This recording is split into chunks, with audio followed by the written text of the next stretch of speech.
I'm striving to be the message, and I thank Allah for his blessings. I'll leave us the circle 7. I praise Allah for these lessons. I'm striving to be the message, and I thank Allah for his blessings. I'll leave us the circle 7. I praise Allah for these lessons. I'm striving to be the message, and I thank Allah for his blessings. I'll leave us the circle 7. I praise Allah for these lessons. I'm striving to be the message, and I thank Allah for his blessings. I'll leave us the circle 7. I praise Allah for these lessons. I'm striving to be the message, and I thank Allah for his blessings. I'll leave us the circle 7.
Islam,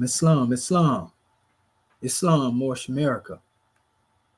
Want to rise upon the 7 within the circle of justice, mercy, love, and right, and give all praises to the great God Allah, Father God Allah, and honors to his holy prophet, honors to our holy prophet, Noble Drew Ali, Al-Hajj Sharif Abdul Ali, that is.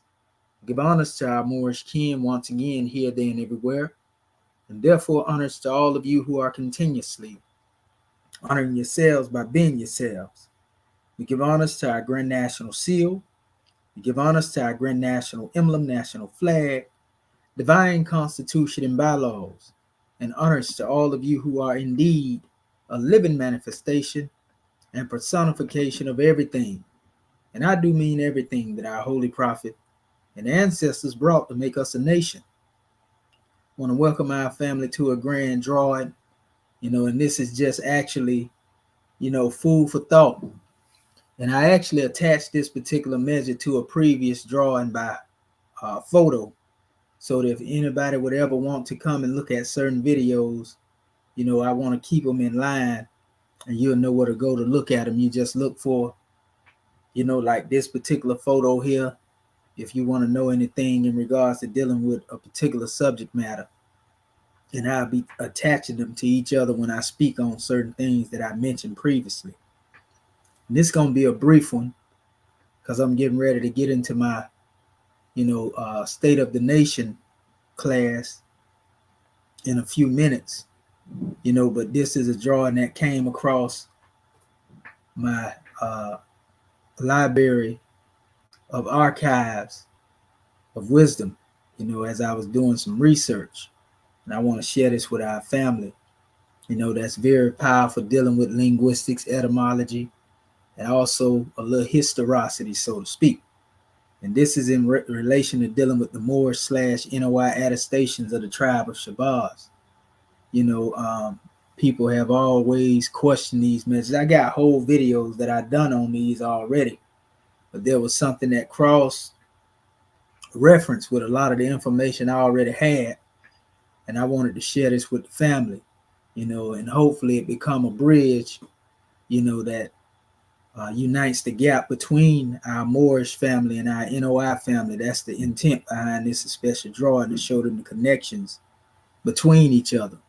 Not just going into the aspects of dealing with, the history of the relationship of the brother Elijah, and him and Farad, and the association with the MST of A, but going into the actual history of these ancient tribal names, this name that's being utilized. And so I wanted to go into some of the etymology of it briefly. Like I said, it ain't going to take long. It don't take long to tell the truth. And maybe this would be beneficial to those who are seeking like I said, to bridge the gap with their family and share this with each other when you dialogue with each other and communicate with each other, because that's the purpose of knowledge, and it doesn't just deal with the N.O.I, it actually deals with our Hebrew family too, as well. I want to give honors to our brother Mighty Hebrew for tapping in, and how does it deal with, our Hebrew family? Because we know the name Shabazz, is connected to the word Sabbath as well, for those who know linguistics and etymology, and this is also referenced, this particular day, the seventh day, is referenced, in our teachings as Moors. We say that man, was formed, on the seventh day. We talk about Noble Drew Ali being the seventh of our time, just as our brother Yehoshua, Yeshua, Isa was the seventh of his time. So there's a connection and overlap between not only the N.O.I and the Moors, but also our Hebrew family, indeed, and this would go into the notion of why our beloved brother Elijah Poole Bey, Sheikh Elijah Poole Bey, as we call him, Elijah Muhammad, we honor him by that affiliation of his holy name. Don't take nothing from him. We just let you know who he was referred to among us, being Moors, as an adept. But nevertheless, our beloved brother gave a history and said that we are all descendants of the tribe of Shabazz, using it as a blanket term, as a representation of our people. That's right. It's the tribe of the gods. So this name has credence, family. This is not just something that was made up. This has to do with some real history. It just happened to do with a particular portion of the history, because this history is not all of the history of our people. That's what we have to understand as well. There's a history of our people that stretches far beyond what we're talking about now. We're just going into this particular history because this particular history is in reference to a particular reference that is very important that our people need to understand. So let me get into it real quick. And I was doing my research. I'm going to share my screen real quick, and just to get into the etymology of this demonstration. Let me share the exact window, and we'll go right here. If you look at, what I have here before us, and again, it's called the Moorish and N.O.I attestations of the tribe of Shabazz. If you look here, I went into some etymology, and this etymology has to do with what we call, sound shifting as it relates to the roots of words. So anytime you're dealing with etymology, you are going to the root of the word. In most cases, you going beyond, the vowels that are associated with them, and you're dealing more with the consonants if you really want to deal with true etymology, starting at the root of a word. So in metuneter, and we're talking about the HIeratic, what we call even the metuneter and kemet, in the language of the gods, we're going to use that expression. We have a term that is referred to as the Shem Suhor, and we'll go into the definition. You can see it right here on the bottom. This is an excerpt from the works of Manetho, who was actually, we can say, one that brought a history forth, even correcting a lot of the history that was brought forth by your boy Herodotus, or Herodotus, some people say. So this was an Egyptian priest that wrote a particular history that a lot of people, is very controversial, because what they did, they mudded up what the brother demonstrated so much to where people can't even find the origins of the timeline in which he brought the history forth, even though a lot of his history has been seen to be accurate as it relates to the Turin papyrus, in the style that they brought together the king's list, so to speak. But this was HIeratic. I want to give that to our people. The Turin papyrus was in HIeratic. It was not in hieroglyphic pictures, as some people would like to present it. But nevertheless, the Shem Suhor, There are 3 different levels, and our brother Mighty Hebrew can tell you there are 3 different levels when you deal with Kemetic history. One that deal with what they call the neter, the gods. Then you have the neteru, which are referred to as the demigods in most cases. Then you have what you call an isut. These 3 different levels are often looked over by our people. So when we're talking about, the God tribe of Shabazz, that the Honorable Elijah Muhammad referred to, their origins would begin with what we call the neter. The neteru, the Shemsu Hor, so to speak. The gods, according to the records that come to the what came into the Nile Valley civilization, even before Mina had united, the kingdom of Lower and Upper Kemet. There was already, the Shemsu Hor. There's a history of the Shemsu Hor, are the gods. And this is why the Honorable Elijah Muhammad said what he said. As you can see, it's right here. So when you look at, the attestations of the etymology, the letter M is interchangeable with letter B. A lot of people don't know that. The letter B is also interchangeable with the letter P. This is the main 3 aspects we touch on here. This word shems, as it looks to be, right? Which with the vowels, it will be shemsu, right? Shemsu Hor is what they call it, right? Now, Hor is connected to Heru, which is Horus. You see? Then you have right here where I replace the M with the B. And then we come up with, Shabazz, Hor, right? Shemsu, Shebsu, Hor, right? And then we have, if you were to replace the P in this particular spot where you have the M and the B, it becomes Shepsu, Hor. Shepsu means noble. So when you get into this aspect, we understand that they would tell you that Shabazz, as a contraction of Shah and Baz, actually means noble falcon or king of falcons. You see what I'm saying? We know that Heru was a representation of the falcon, but we know that his father also would have been the king, you see, of falcons, you see?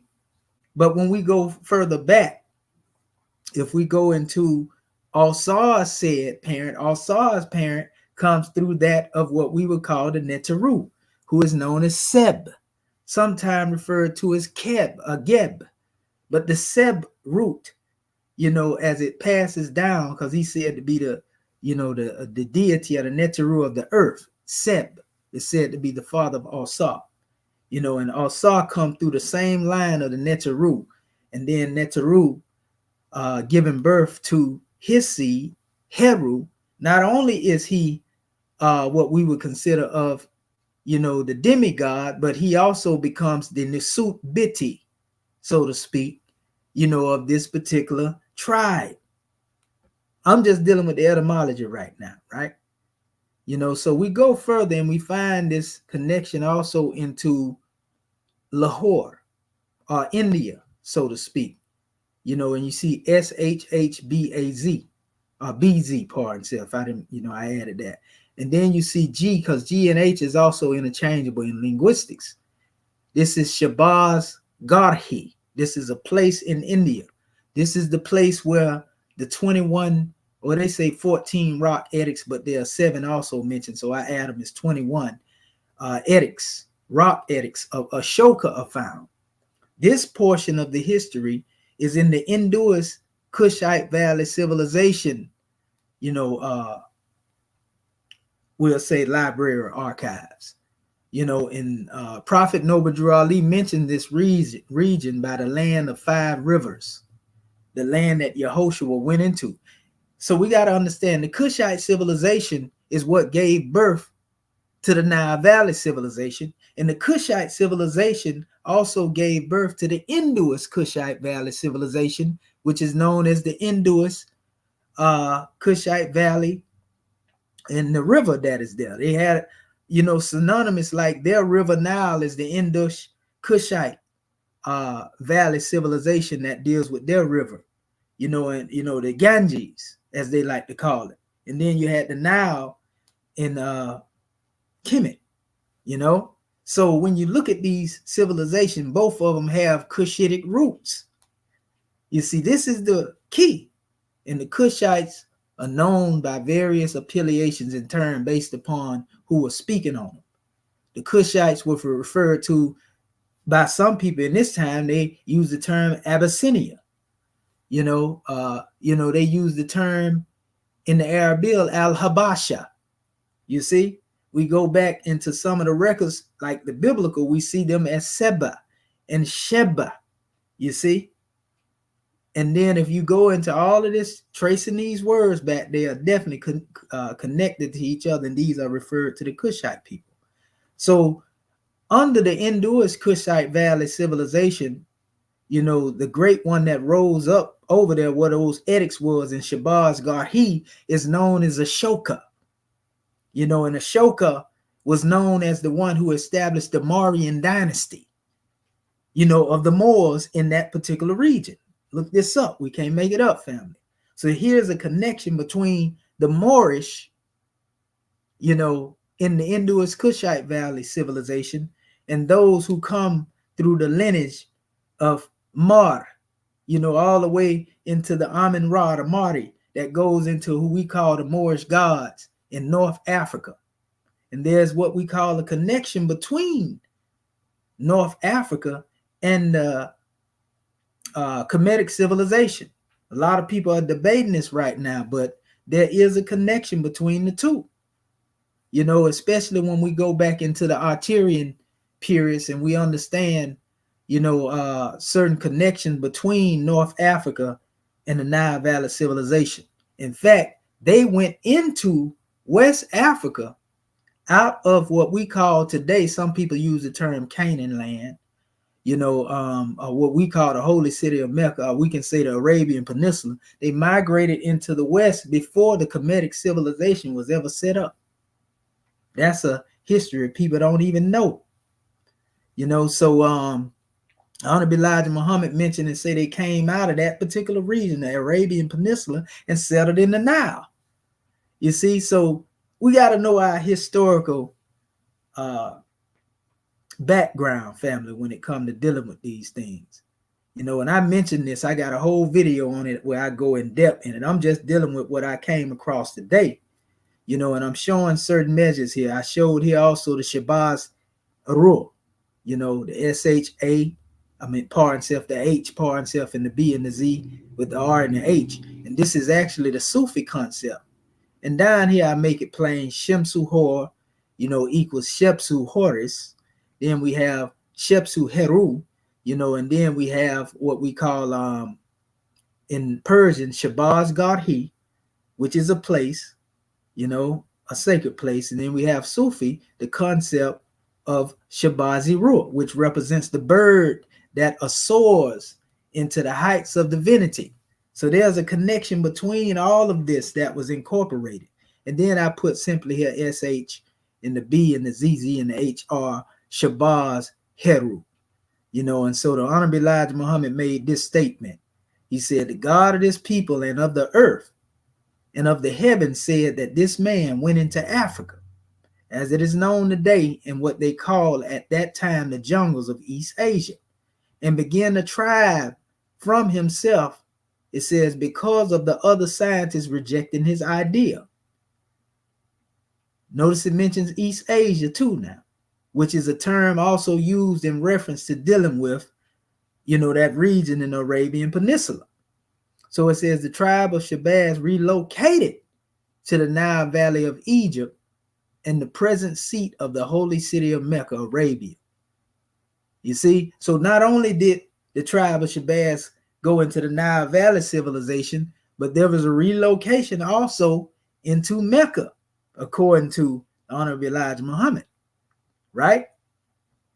And this is dealing with a measure that was given on his broadcast 1962, titled The Tribe of Shabazz According to Muhammad Speaks. And so my excerpt that I found in some reading, dealing with Manetho, in his Egyptica, the history of Egypt, this was an excerpt that comes out of it. Listen to this excerpt.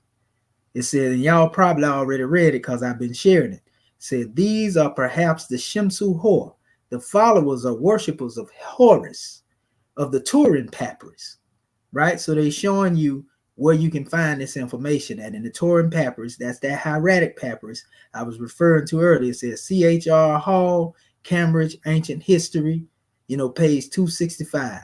Before King Menes, right? Then it says the king of Upper Egypt who imposed his sway upon the fertile delta and founded the first dynasty, the Shemsu Hor, the men of the Falcon clan, it says, whose original home was in the West Delta, had formed an earlier united kingdom by conquering Upper Egypt. So this is a very powerful piece here in relation to dealing with this history. So here we have Prophet Noble Drew Ali that mentioned the land of 5 streams or 5 rivers, because that's what Shabazz Garhi is. Look it up. The Shabazz Garhi, in the region of, India, is known as the land of 5 streams and 5 rivers. So this is mentioned in our Moorish Holy Quran. And then the Honorable Elijah Muhammad has the history that he has given. And then we can see that Manetho has given this history in relation to dealing with the gods, the demigods, and the Nisut Biti. You see, so from this aspect right here, this gives us a very powerful connection, not only between the ancient history, because Manetho is also one of the ones that gives a history that goes further back into the annals than the average European. And a lot of Christian scholars had got a hold to his information, and Jewish scholars, and they felt like it was unfavorable to themselves, so they tried to remix it. They didn't want to accept his time frames that he gave that they considered outlandish, because they went back, into some very long stretches as far as dealing with cycle ages. You see, so that's a very important measure too, because the Honorable Elijah Muhammad speaks of the 25,000 and 50,000 year cycle ages. You see, Prophet Noble Drew Ali speaks of our flag, the Moorish flag, being over 50,000 years old. You see? So, man, this is some powerful information, family. If this don't unite the Moors and the N.O.I, as far as dealing with the aspects of our ancient history, then what will? If this don't unite us also with our family that are Hebrews, then what will? Because we the same people, family. The term Hebrew just means to cross over from one region into another. You see what I'm saying? And so when we look at it from this aspect, when we cross over from our lower self, our lower way of thinking into a higher self, that's the definition of a Hebrew from that aspect. But we know the true people were known as the Yashrala, or what people would call Israel. So we're talking about the same people here, family.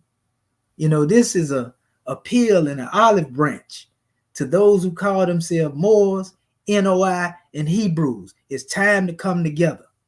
You see? Only the pure in heart can recognize the king and the kingdom. So with that being said, I got to check into my class, family, and make sure you share this information right here. That's right. They was a part of pre-dynastic Kemet. That's right, brother. And we're going to get back on this here. We're going to pick up on this right here. But make this demonstration go viral, family. Make this go viral, family. So we just say gratitude, Islamism without the schism. And I'm getting ready to check into my conference call. But this, again, is an olive branch to our brothers and sisters, to come together, and for our brother Iron, everybody knows that the first systems of worship come out of Kemet. You know what I mean? Nobody that's informed would deny that, brother. And the deity of the Hebrews is mentioned in the records of Kemet in many different areas, brother. Going all into the Proto-Sinaitic language when they mention the term Heh, yeah, You see, Aya, Asha'aya, you know, all that. I am that I am. Yes, brother.